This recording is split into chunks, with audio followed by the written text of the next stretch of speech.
Badan Legislasi atau Balik DPR RI menggelar rapat pleno terkait rancangan undang-undang atau RUU larangan minuman beralkohol. Ketua Balik DPR RI Supratman Andi Adgas menjelaskan Indonesia sudah mengalami sejumlah kerugian akibat minuman beralkohol. Ia menyebut anak di bawah umur yang mengkonsumsi miras menjadi salah satu faktor kerugian besar bagi negara. Ia menjelaskan tujuan dengan adanya pembatasan ataupun larangan minuman beralkohol untuk diimpor ke negara Indonesia yaitu agar bisa mandiri dalam hal pendistribusian seperti wilayah Bali. Lebih lanjut, Supratman menyebut di luar negeri miras dikonsumsi untuk penghangat tubuh. Namun di Indonesia miras dikonsumsi secara berlebihan sehingga menyebabkan gangguan kesehatan. Rapat dipimpin oleh Wakil Ketua Balik DPR RI Ahmad Baidowi atau Awi. Dalam rapat ini tercatat sebanyak 10 anggota hadir secara virtual dan 5 anggota hadir fisik. Termasuk anak-anak. Nah, di kita harusnya sih sebenarnya kalau konsisten pengaturan yang ada sekarang harusnya sudah sangat bagus. Tapi dari sisi yang disampaikan oleh Pak Suturman tadi, penegakan sanksinya yang belum merata ya. Dan makanya perlu ada dukungan tadi Mbak Isti ya, itu memberikan beberapa daerah, negara yang merupakan bisa menjadi catatan Pak Suturman, Australia, kemudian Amerika, ya, itu data-datanya kan cukup bagus. Artinya saya tahu di beberapa daerah itu menjadi kebutuhan Pak. Saya pernah ke katakanlah Tomohon, kan di sana dingin banget. Kadang-kadang butuh kesegaran. Ya. Hanya untuk menghangatkan badan, sama halnya kalau di luar, kalau lagi musim salju, musim dingin, ya tentu kebutuhan itu. Nah di kita kan sebenarnya secara rata-rata karena kita daerah tropis, biasanya untuk menghangatkan badan tidak memerlukan alkohol. Ya. Ada cara lain untuk menghangatkan itu biasanya.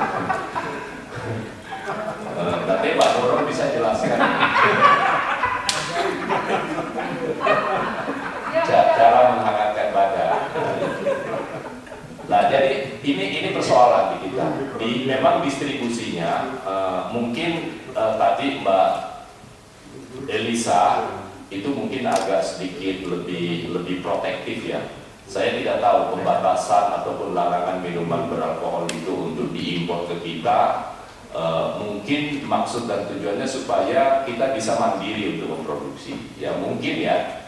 Terbukti di beberapa daerah kayak seperti di Bali sekarang. Di Bali itu ada minuman tradisional ya, yang mereka sekarang dan itu bisa sekarang diekspor.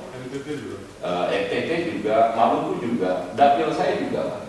Di dapil saya itu rata-rata di daerah-daerah kayak seperti Poso, di wilayah saya juga toli-toli ada. Jadi memanfaatkan air aren untuk dibuat menjadi minuman ya. Dan itu laku karena pertama dia murah dan rata-rata bagi orang-orang di luar itu menyenangi itu karena mungkin saya tidak tahu faktor murahnya atau apa. Nah ini nilai kompetitif yang tentu sangat bagus kalau kemudian ini bukan menjadi konsumsi di dalam negeri, jadi kita boleh ekspor pokoknya itu bagus sekali. Tapi intinya sekali lagi bahwa pengaturan ini penting.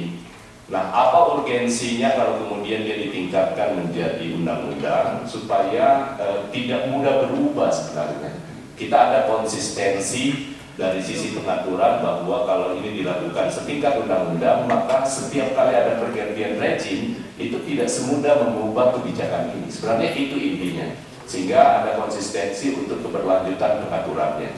Tapi kita juga sadar apa yang disampaikan oleh Mbak Nurul penting juga karena kita kan bisa menghitung tadi Mbak Elisa sampaikan ya, kalau dihitung berapa besar kerugiannya akibat minuman beralkohol ini. Tapi di sisi lain Pak Nurul juga bisa menjadikan ini pembanding bahwa dengan wisatawan yang masuk karena mereka ini menjadi suatu hal yang biasa dan menjadi kebutuhan mereka juga bisa dihitung dari cukai mungkin ya dan lain sebagainya. Jadi itu, nah kita cari titik keseimbangan.